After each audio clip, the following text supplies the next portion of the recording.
नमस्ते दोस्तों, media TV Hindi news में आपका स्वागत है। फिलीपींस में मंगलवार रात आए 6.9 तीव्रता के भूकंप ने भारी तबाही मचाई है। भूकंप की वजह से एक गिरजाघर क्षतिग्रस्त हो गया और कई इलाकों में बिजली आपूर्ति बाधित हुई। भूकंप का केंद्र सेबू प्रांत के बोगो शहर से 17 किलोमीटर उत्तर पूर्व में था। सेबू प्रांत के दानबांतायन कस्बे में बिजली आपूर्ति बाधित हुई है, जहां गिरजाघर स्थित है। भूकंप की वजह से अब तक 69 लोगों की मौत हो चुकी है, कई लोग घायल भी हुए हैं। अधोया में 12वीं के छात्र ने बनाया 65 फुट का रावण, 3 महीने की मेहनत लाई रंग। जाने कुल लागत 12 साल की उम्र में बनाया पहला रावण का पुतला। अधोया के सरकारी स्कूल में 12वीं कक्षा के छात्र गुरबचन प्रजापत ने बताया कि उसे शुरू से ही ड्राइंग बनाने का शौक रहा है। जब वह 12 साल का था तो उसने वेस्ट गत्ते और पेपर से 5 फुट का रावण का पुतला बनाया। उसके पिता राजेश कुमार ने उसका हौसला बढ़ाया। पिछले वर्ष उसने बड़ा पुतला बनाने की सोची और करीब 10,000 रुपए खर्च करके 25 फुट का रावण का पुतला बनाया। नशे की ओवरडोज से 4 लड़कों की मौत। लखों के बहराम में एक ही समय में 3 लड़कों की नशे की वजह से मौत हो गई। वहीं पिछले 24 घंटों में कुल 4 लड़कों की मौत हो गई है।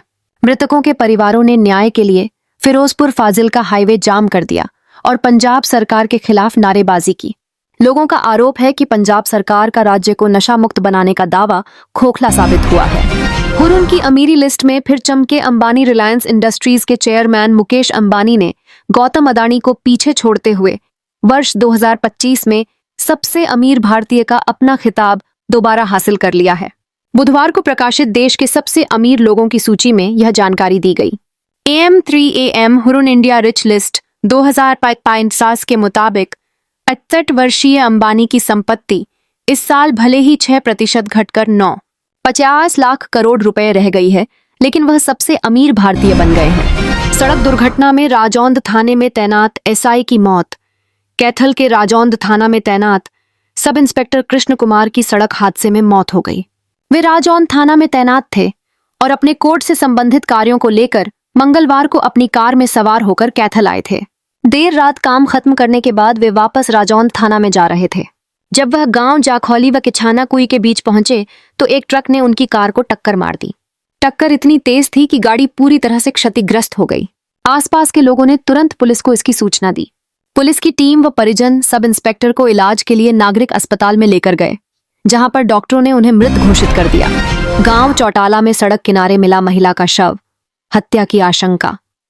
हरियाणा के गांव चौटाला में बुधवार अलसुबह एक सनसनीखेज वारदात में रतनपुरा बाईपास पर सड़क पर एक महिला का शव संदिग्ध परिस्थितियों में बरामद हुआ है। मृतका की उम्र लगभग 30 से 32 वर्ष बताई जा रही है। उसकी पहचान राजस्थान के सीमावर्ती कस्बे संग्रिया के वार्ड सौर की निवासी रेखा पुत्री कालूराम के तौर पर हुई है। माता मनसा देवी मंदिर से लौट रहे श्रद्धालुओं की पिकअप पलटी, 1 की मौत। 30 से ज्यादा घायल। पंचकूला में मंगलवार तड़के करीब माता मनसा देवी मंदिर से दर्शन करके लौट रहे श्रद्धालुओं की महिंद्रा पिकअप पलट गई। हादसे में एक श्रद्धालु की मौत हो गई, जबकि करीब 25 से 30 लोग घायल हुए हैं। वाहन में 35 से ज्यादा श्रद्धालु सवार थे। प्रत्यक्षदर्शियों के अनुसार सभी श्रद्धालु मंदिर से दर्शन कर जीरकपुर के प्रभात गांव लौट रहे थे। जैसे ही पिकअप पुराने पंचकूला से आगे मोड़ पर पहुंची, चालक का वाहन पर नियंत्रण बिगड़ गया और गाड़ी पलट गई। हादसे के बाद वहां चीख पुकार मच गई। द ताज स्टोरी पोस्टर पर हुआ बवाल। परेश रावल की फिल्म को लेकर सोशल मीडिया पर छिड़ी बहस। अभिनेता परेश रावल की आगामी फिल्म द ताज स्टोरी के पोस्टर में उन्हें ताजमहल का गुंबद हटाते और उसमें से भगवान शिव की मूर्ति निकलते हुए दिखाए जाने को लेकर भारी विवाद खड़ा हो गया है। इस पर फिल्म निर्माताओं ने कहा कि यह फिल्म किसी धार्मिक मामले से संबंधित नहीं है। स्वर्णिम ग्लोबल सर्विस प्राइवेट लिमिटेड के बैनर तले बन रही इस फिल्म का निर्देशन तुषार अमरीश गोयल ने किया है। उसका निर्माण CA सुरेश झा ने किया है। मशहूर फिल्म अभिनेता शाहरुख खान 12,490 करोड़ रुपए की संपत्ति के साथ अरबपतियों की सूची में शामिल हो गए हैं। बुधवार को जारी धनाढ्य लोगों की सूची में यह जानकारी दी गई। शाहरुख इस सूची में शामिल सबसे अमीर बॉलीवुड हस्ती हैं। पंजाब के गांव में नशे का कहर, 48 घंटे में 4 युवाओं की मौत। सड़क पर फूटा गुस्सा, पंजाब में नशे का जहर एक बार फिर मौत का तांडव बनकर सामने आया है।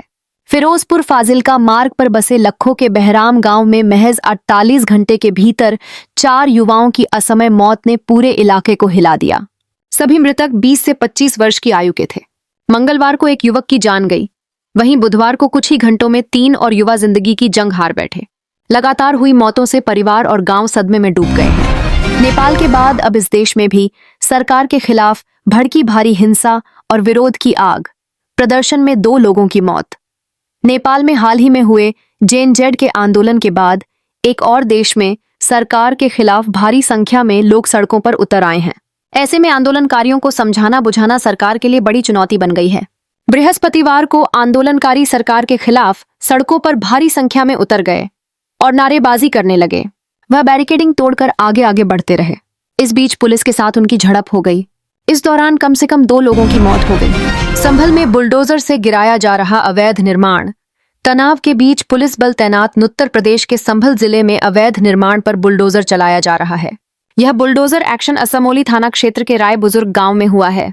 पुलिस प्रशासन का दावा है कि यह कार्रवाई तालाब पर बनी अवैध निर्माण के खिलाफ की जा रही है। इलाके में भारी पुलिस बल को तैनात किया गया है। देश दुनिया की सच्ची और तेज खबरों के लिए जुड़े रहिए मीडिया टीवी हिंदी न्यूज के साथ। जय हिंद, जय भारत।